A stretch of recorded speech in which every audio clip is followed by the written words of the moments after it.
Tole, akkam jirtu kabajamoo fi jaallatamoo hordoftoota maatii YouTube chaanelii kiyya chaanelii Generation Success nagaan waaqayyoo lafa jirtanitti isiniif haa baay'atu.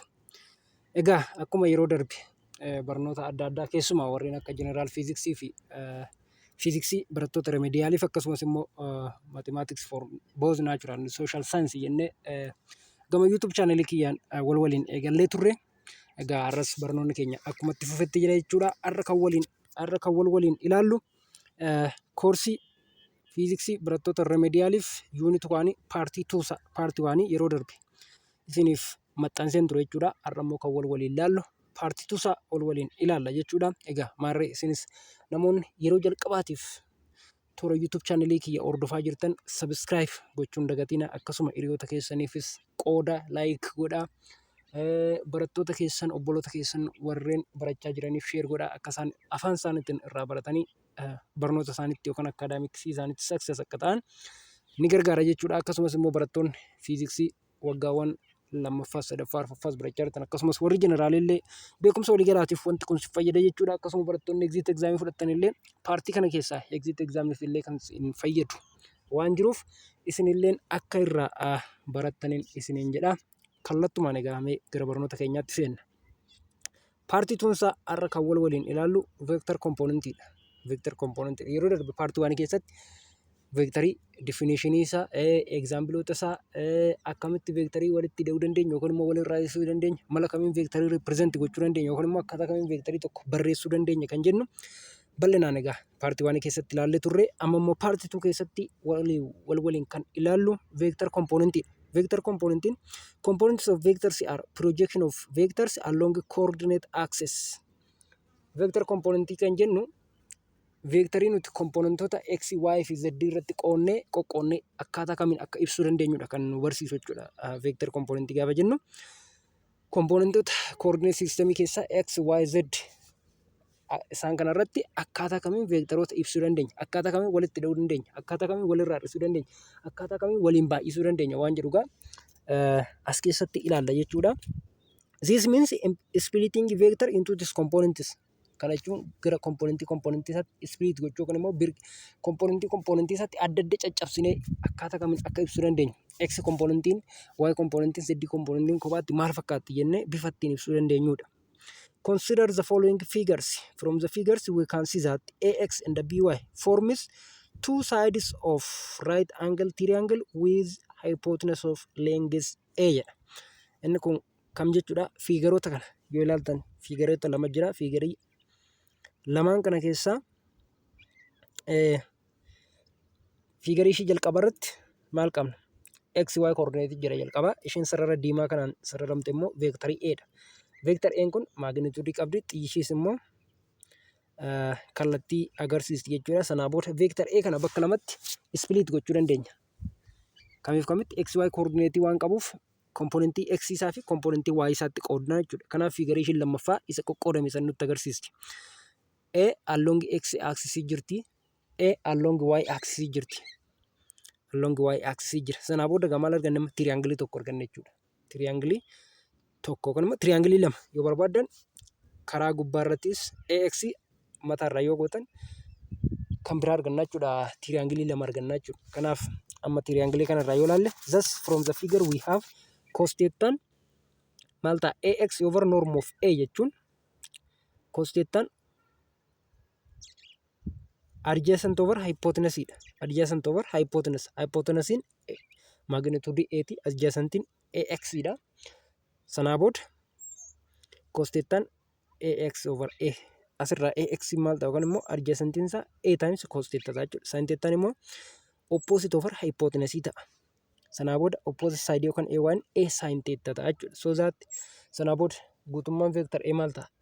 AX plus AY. Komponentii A along X fi komponentii A along Y yoo walitti hidhani guutummaa A arganna jechuudha. Guutummaa vectorii A arganna jechuudha. Kanaaf komponentoota kana lamaan gaafa walitti hidhanu vector A arganna jechuudha. Inni tana unit vectoridha. Unit vector is dimensionless vector with unit magnitude. Unit vector is dimensionless vector with unit magnitude. Kan jennu kun Unit vectoriin kun vectorii magnituudiinsa tokko ta'e jechuudha. Vectorii magnituudiinsa 1 kan ta'e. Vectorii magnituudiin ishee 1 taatedha jechuudha. Kanaaf unit vectoriin vectorii magnituudiin ishee tokko ta'e. Akkuma maqaan ishee unit jechuun maal jechuudha? Tokko jechuudha. Unit gaafannu tokko. Kanaaf vectoriin kun magnituudiin ishee tokko jechuudha. Unit vectorii kana immoo akkamittiin arganna? Vector inni nu kenname hiruu magnituudii vectorii sana. Fakkeenyaaf vector A yoo arganne vector A irraa unit vectorii A sana yoo barbaanne unit vectoriin vector A divided for magnitude of A. Magnitude of vector A. Kanaaf yeroo hundumaa unit vectorii arganna jechuudha. Read as A hat or caret is a unit vector that points in the direction of vector A. Kanaaf unit vectoriin kun directionii ishee vector A dhuma irratti hundoofti. Vector A irratti hundoofti. Yookaan immoo dimensioniidhuma vector A qabdi jechuudha. Dimensionii vectorii A sana qabdi. Magnitude ishee tokko jenneerra. Commonly we use I, J, K to represent the unit vectors in rectangular coordinate system. Yeroo baay'ee egaa unit vectoroota kana yookaan immoo vectoroota magnituudiin isaanii tokko ta'e kana yeroo baay'ee yookaan hedduminaan kan namni internationally itti fayyadamu I, J, K dha. Jarreen kun mataarraa haati qabu. Mataarraa haatiin sun jiraachuun ishee unit vectorii ta'uu agarsiifti. Unit vectorii ta'uu agarsiisti. Kanaaf I, J, K fayyadamna jechuudha yeroo baay'ee. Most of the time we use I, J, K in rectangular coordinate system. Rectangular coordinate system keessatti inni kun. Spherical coordinate system taanaan immoo R, phi, theta waan akkasii ta'a jechuudha. Rectangular coordinate system keessatti I, J, K yoo ta'e spherical coordinate system keessatti immoo R, phi, theta ta'a jechuudha. R hat, phi hat, theta hat ta'a jechuudha. Kanaaf all those unit vectors are mutually perpendicular, meaning they are perpendicular to each other. Unit vectoroonni kun sadan hundi isaaniiyyuu waliif perpendicular yookaan immoo jarreen kun sadanuu walii isaaniitiif 90 degree dha. 90 degree yookaan immoo anglii yookaan gidduu jarreen kana sadanii jiru 90 degree ta'a jechuudha. Kanaaf they are mutually perpendicular. They are mutually perpendicular to each other. Sadeen isaanii waliif I fi J gidduu kan jiru 90 degree dha. I fi K gidduu kan jiru 90 degree dha. J fi K gidduu kan jiru 90 degree dha. J fi K gidduu kan jirus 90 degree. Kanaaf angiliin unit vectorii gidduu jiru yoomiyyuu taanaan 90 degree dha jechuudha. Kanaaf jarreen kun sadan waliif mutually perpendicular inni jedhu san agarsiisa. Asirraa fiigariidhaan gaa yoo ilaaltan kunoo fiigarii irraa akka argaa jirtanitti jarreen kun sadeen waliif maal perpendicularidha. Jarreen kun sadan waliif 90 degree dha jechuudha, perpendicularidha. In general, vector A in a rectangular coordinate system can be written as the sum of three vectors each which is parallel to a coordinate axis. Jedha. Kana jechuun maal jechuudha egaa? Vector N 3 dimensionii yoo ta'e, sanaa booda vector A kana komponentoota sadeen sana yoo walitti daane A arganna jechuudha. Komponentoota sadeen isaanii. Kanaaf A along X in the unit vector I plus jechuudha. AY in the unit vector J in the direction of unit vector J jechuudha. Plus AZ in the direction of unit vector K. Kanaaf jarreen kana sadan gaa yoo walitti idaane maal arganna? Vectorii A arganna jechuudha. Vectorii A arganna. Addition and subtraction of vectors in terms of unit vectors. Addition and subtraction of vectors in terms of unit vectors. Vectoroota kana immoo akkamittiin walitti hidhuu dandeenya yookaan walirraa dhiyeessuu dandeenya? In terms of what? Unit vectoriidhaan. Unit vectoriidhaan jechuudha. The addition and subtraction of two vectors A and B in terms of unit vector is given by jechuun let A and B are any arbitrary vectors. Two arbitrary vectors isaanii yookaan vectorii gosa kamiyyuu ta'anii A fi B'n unit vectoriidhaan ibsamu jechuudha. Dimension isaanii in terms of unit vectorii yoo ibsaman sanaa booda resultantiin isaanii yookaan ida'amni unit vectorii kana akkamittiin nu kennamoonni A plus B qixxeeta. Jalqaba komponentii AX in the I plus AY in the J plus AZ in the K. The whole plus jennee BX in the I plus BY in the J plus BZ in the K. Yoo jenne sanaa booda jarreen kana akkamittiin ida'uu dandeenya? I irratti, K irratti, J irratti qofaadhaan I fi J walitti hidhuu hin dandeenyu. Yookaan immoo I fi K walitti hidhuu hin dandeenyu akkasuma J fi K walitti hidhuu hin dandeenyu. Kanaaf I irratti qofa ida'ama.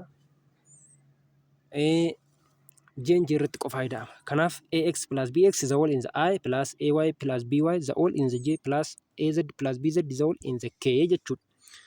Kanaaf akkuma asirratti argaa jirtan egaa in terms of unit vector gaafa walitti daanu unit vectoroota wal fakkaatan dimensionii wal fakkaatan irra jira walitti daana. Kan sanaan alaa walitti hidhuu hin dandeenyu. Kun seera fiiziksiiti yookaan immoo seera veektariitu kana jedha. Yoo kanaan ala deemne seericha cabsine jechuudha. Kanaaf wanti nuti hojjennu sirrii miti jechuudha. Kanaaf egaa asitti hubachuudha kan qabdan. Veektoroonni kun shanillee jaallee yoo ta'an yookaan immoo lamaa ol yoo ta'an dhuma irratti daana, J irratti daana, KK irratti daana. Bifa kanaan deemna jechuudha. Yoo spherical coordinate ta'es R irratti, Phi irratti, Theta irratti ni daana. Kan sanaan alaa seera fiiziksiin ala nu jalaa ta'a jechuudha. Inni kan biraa multiplication of vectors. Vectorii akkamiin waliin baay'isuu dandeenya? Vectoroota nuuf kennaman lamaaf sanaa ol yoo nu ta'an akkaataa kamiin waliin baay'isuu dandeenyaadha. Egaa akka waliigalaatti haalli nuti vectoroota waliin baay'isuu dandeenyu gosa sadiitu jira. Inni jalqabaa scalar vector multiplicationidha. Scalar vector multiplication kana jechuun scalarii tokko vectoriidhaan baay'isnee resultiin argannu immoo vectoriidhuma ta'a ግን magnituudiin isaa ni jijjiirama jechuudha. Kan nuti argannu vectoriidha, magnituudiin isaa ni jijjiirama. Inni lammaffaan immoo dot product. Dot product kan jennu immoo vectoroota lama waliin gaafa baay'ifnu resultiin nuti argannu scalarii kan ta'u jechuudha. Inni sadaffaan cross product. Cross productiin vectoroota lama waliin baay'ifnee resultiin nuti dhuma irratti argannus vectorii gaafa ta'u jechuudha. Kanaaf walumaa gala vectorii waliin baay'isuudhaaf seera meeqa qabna? Seera sadii. Seerni jalqabaa scalar vector product. Scalar vector multiplication jechuun scalarii waan vectorii ta'een baay'isna gaafa sana maal arganna? Dimensioniin isaa jijjiiramu. Dimensioniin isaa vectorii mataa yookaan immoo kallattuma vectoriin originaalli jalqabaa sun qabaata garuu magnituudii isaa jijjiirama. Dot product irratti immoo vectoroota lama waliin baay'ifnee dimensionless goona jechuudha. Yookaan kallattii dhabeessa ta'a. Inni sadaffaan cross productidha. Cross productiin kun immoo vectoroota lama waliin baay'ifnee yerootti vectorii argannu jechuudha. Kanaaf mee gara ibsa isaaniitti dabarra. Inni jalqabarra jiru scalar vector multiplicationidha. Scalar vector multiplication. Scalar vector multiplication changes the magnitude of the vector but leaves direction unchanged. Akkuma jalqabarratti dubbadhe egaa scalar vector multiplication keessatti scalarii vectoriidhaan baay'ifna gaafa sana magnitude isaa jijjiirama, directioniin remain stay constant yookaan immoo unchanged ta'a jechuudha. Jijjiirama. The scalar changes the size of the vector jechuun hanga vectorii sana yookaan immoo magnitude vectorii sana jijjiira malee scalar productiin scalar changes the size of the vector jechuun scalariin gaafa vectorii tokkoon baay'ifnu magnitude isaa jijjiira yookaan immoo saayizii vectorii sana jijjiira irraan kan hafe directionii jijjiiruu hin danda'u jechuudha. Fakkeenya example waan ilaaltan vector n ax in the I plus ay in the j plus az in the k direction. Now multiply vector a by the scalar b is b times the whole ax in the I plus ay in the j plus az in the k jechuun gattata b irra rabsitu b ax in the I plus b ay in the j plus b az in the k. Kanaaf asitti egaa kan argaa jirtan maalidha? Vectorii a sana yoo qabaanne 3 dimensionidha.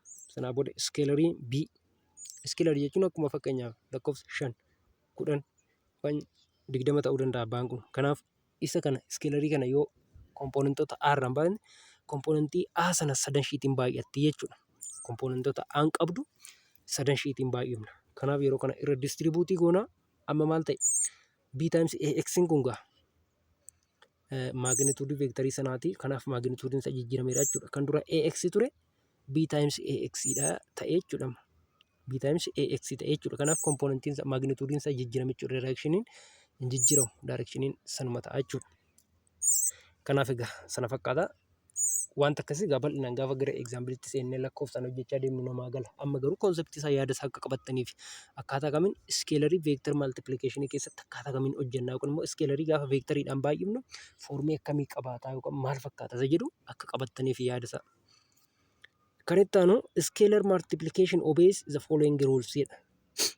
Scalar multiplicationin propertoota armaan gadii satisfy godha jechuudha.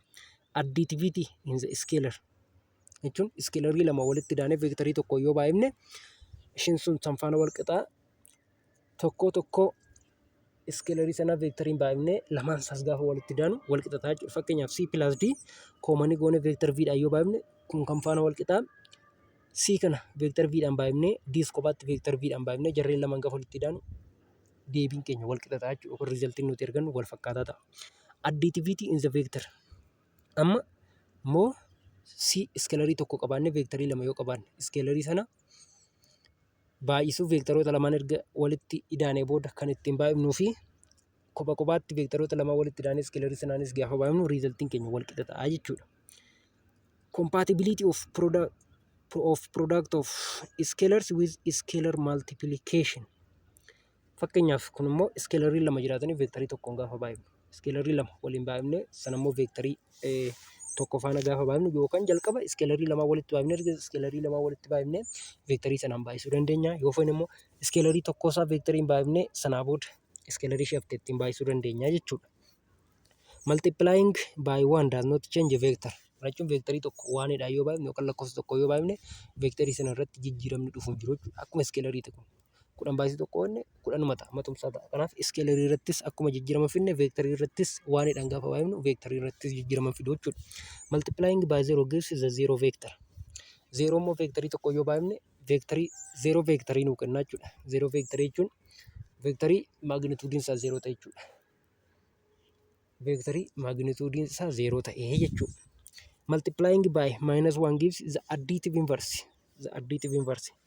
Kana jechuun maal jechuudha? Veektarii tokko negeetifa tokko yoo baay'ifne veektariin sun guutummaan ishee maal ta'a? Gara negeetifaatti jijjiirama. Veektariin sun guutummaan isaa negeetifatti jijjiirama jechuun maal jechuudha? Daayireekshiniin isaa faallaa isa jalqabaan jiru ta'ee jechuudha. Kan hubachuu qabdan asirratti veektarii waan ta'eef maagnituudii isaatu jijjiirame osoo hin taane daayireekshinii veektarii sanaatu faallaa kan jalqabaan jiru ta'ee jechuudha. Fakkeenyaaf jalqaba I daayireekshinii irra jira taanaan erga negeetifa tokkoon baay'ifne immoo negeetiif I ta'a jechuudha. Akkuma fakkeenyaaf X kompoonentii X positive X axis irra kan ture yoo negative X goone gara negative X axis ta'a. Akkuma sana asitti kan jijjiiramu daayireekshiniidha malee maagnituudii isaa miti. Kanaaf walumaa galatti egaa piroopartoota kana salphaatti akka hubattan abdiin qaba. Hunda keessaa scalar times veektariin salphaadha. Akkasumas immoo dot productiin salphaadha. Hundarra baay'ee kompleksii kan ta'e veektar multiplication yookaan immoo cross productii veektaroota lama waliin baay'ifne yeroo riizaltiin isaa veektarii ta'u. Inni kunis al takka konseptiin isaa isin eegallaan salphaadha. Egaa isa bal'inaan kutaattaa nutti yookaan immoo paartii sirii isaa irratti dot productii scalar productii sirriitti bal'inaan achirratti ilaallaa. Sanaa booda erga kana xumurree booda immoo paartii 1 fi paartii 2 paartii 3 waan laallee bakka tokkotti walitti qabne egzaambiliidhaan bareechinee hojjennaa jechuudha. Kanaaf egaa maarree isinis dhumarratti kanan isiniin jedhu. Hundi keessanuu namoonni toora YouTube chaanelii kiyyaaf haaraa taatan sabiskiraayib gochuudhaan na cinaa dhaabbadhaa. Akkasuma immoo warri sabiskiraayib gootanii maatii taatan immoo hiriyoota keessan akka isaan irraa hirmaatan affeeraan isiniin jedhaa. Ofii keessaniifis irraa baradhaa. Laayikii gochuun dagatiinaa isiniin jedhaa. Walumaa wal guddimna. Yoo walumaa yuutuubii kana guddimne waan bal'aa gara fuulduraattis waliin hojjechuu dandeenya. Gaaffilee adda addaa waan barbaadan kam wanti kun nuuf hojjetamu jettanii yaaddan kam asirraan wajjin hojjechuutii ni dandeenya jechuudha. Kanaaf egaa barnoota har'aaf qabnu asuma irratti dhaabna. Hanga yeroo itti aanu walitti deebinutti nagaa ta'aa. Nagaan naaf tura.